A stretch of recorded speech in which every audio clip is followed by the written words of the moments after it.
Good morning. It's Wednesday, May 25th.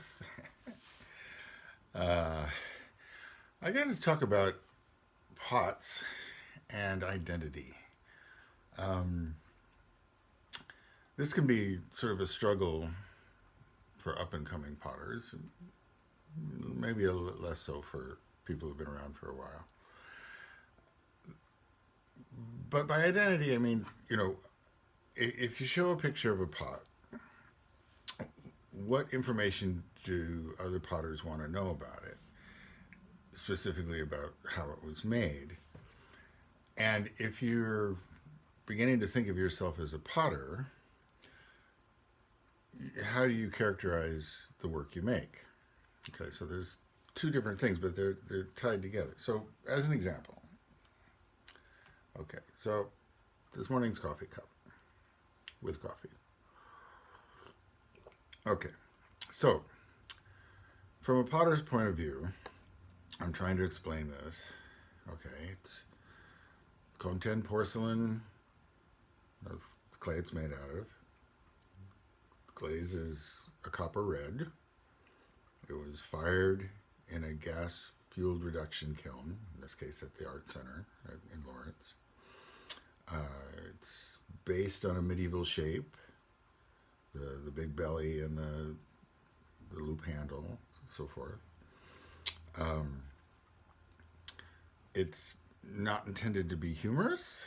It's not necessarily super posh, but it's not at the rough end of the scale. And and what it makes clear is that there are all these sort of scales that come up. I mean, you could just say it's red and it's functional, but obviously, what we do is more complicated than that.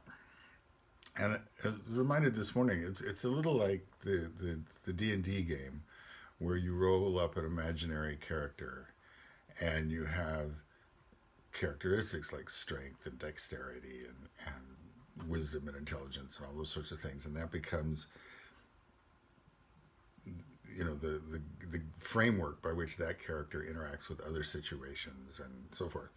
And those things get modified too. So just like in the game, you can have a day where you're rolling poorly or rolling well.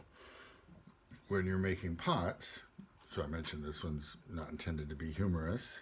Um, it's harder to tell, but at the end there's the end of a stamp I do with a screw, the head of a screw, as if that handle had been screwed down. So it's a little bit humorous. The point is, me, Larry Rao, as a potter, is not defined by a single object that came out of a kiln on a single day. I have a wide variety of interests in pots, and in fact, probably wider than most potters who tend to settle on three or four characteristic types of pots. So, if you were to do this as an exercise, particularly as an up and coming potter, you can create scales, characteristics. Do you want to make really really serious pots?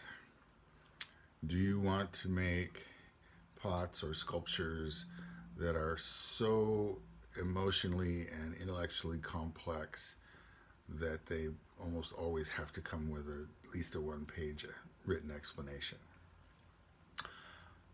Obviously, at the opposite end are straight up coffee cups that don't need any explanation at all. Do you want to make yummy pots or crusty, yucky pots? Which is actually kind of a fun aesthetic if you do it right.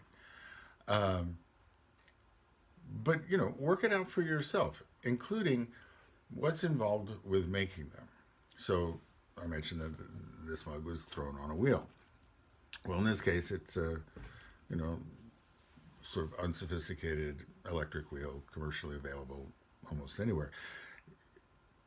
It could have been something much more exotic. It could have been an antique Leech treadle wheel. There are potters who prefer, you know, making their pots on kick wheels. that's part of the, the way they relate to the process. Okay, so that's another scale, so forth.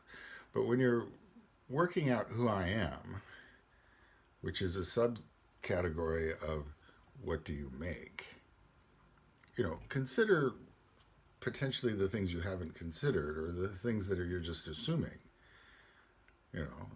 For instance, none of them, the objects I make, are cast. I did not, in my training, learn. I mean, we had a couple of demos on how to do casting with ceramics, and I've done casting with bronze and iron. But as it happens, in part for cultural bias reasons, and in part for workflow reasons, and in part because of the size of the studio and so forth, I have never embraced casting clay as part of what I do. Okay, so on my scale of me and on my scale of a pot, you will not find cast ceramic items I made in my studio. If you find one, someone else made it. Hopefully all of this gives you a little strength and direction, because as I've said many times, it can be very useful to know what you're not going to do. You come to the day, you're going to do some work. There are thousands, tens of thousands of possibilities. You can be paralyzed by the number of possibilities. So narrow things down. Figure out what you want to do. Maybe you can figure out why. Maybe that's for later. I don't need to know why making humorous pots isn't possible for you. That's up to you.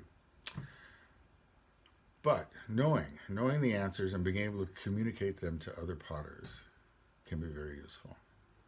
This is what this is, and I make them for these reasons. Have a good day.